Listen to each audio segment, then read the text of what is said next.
Thousands of people showed up early before sunrise to watch an American tradition. So we waited in line a couple of hours at the gate. Others ready to protest it. No KKK, no fascist USA! Supporters making their way to the National Mall, wearing flags and plenty of swag.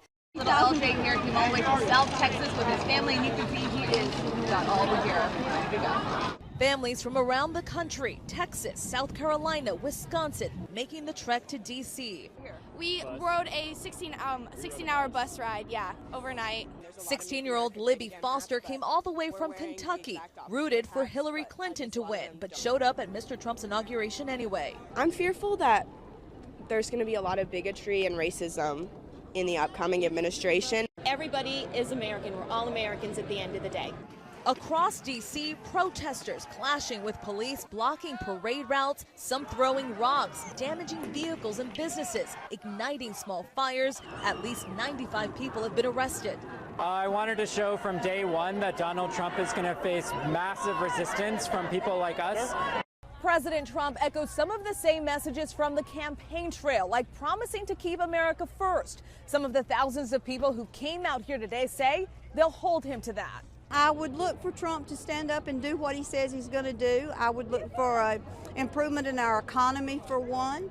I would like to see veterans treated better. I'm super excited for Trump to be here and do what he says that he's promised to do, and we'll see how it goes. Protesters not waiting for that chance, making their presence known today with signs saying impeach Trump, Nazi, a view President Trump will likely drive by as he makes his way to the White House. Stephanie Ramos, ABC News, Washington. Starting right now on This Week with George Stephanopoulos. I won. I became president. Just 5 days to the inauguration and the transition of power. The president-elect not pulling punches. Does anybody in this room really believe that? Give me a break. Feuding with a civil rights icon. I don't plan to attend inauguration. Clashing with the intelligence community. I think it was disgraceful. Disgraceful. And sparring with the media. I'm not going to give you a question. I'm not going to give you a question. Plus, as his cabinet picks get grilled on the Hill. None of this is classified, Mr. Tillerson. Trump out with his plan to avoid potential conflicts of interest. Don and Eric are going to be running the company. Does it go far enough? Questions ahead for Trump's incoming chief of staff, Reince Priebus. House Oversight Committee Chair, Representative Jason Chaffetz. And what's the opposition's next move? We're one-on-one with Senator Bernie Sanders. From ABC News, it's This Week. Here now, Chief Anchor George Stephanopoulos. You want a sandwich? Elizabeth Wadsworth is a momtrepreneur. Eat your sandwich. I work for Plexus Worldwide. It is a plant-based supplement company.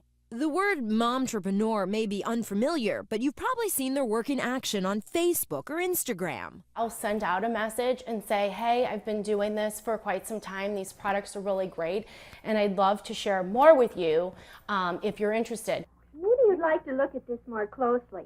I'll pass it around. It's like Tupperware or Mary Kay cosmetic parties, except they've moved out of the living room and online. Elizabeth is one of thousands of women working for companies like Beauty Counter, LuLaRoe, and Stella & Dot.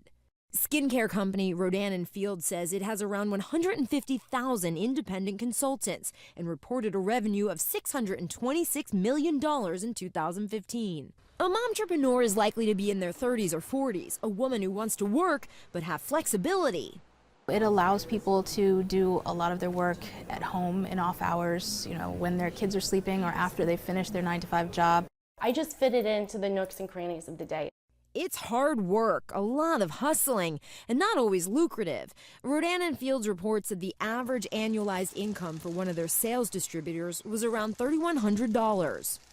When you're scrolling through Facebook or Instagram, it can sometimes feel like you just can't escape a sales pitch. Experts say sellers have to be careful to not overdo it and risk alienating friends and family.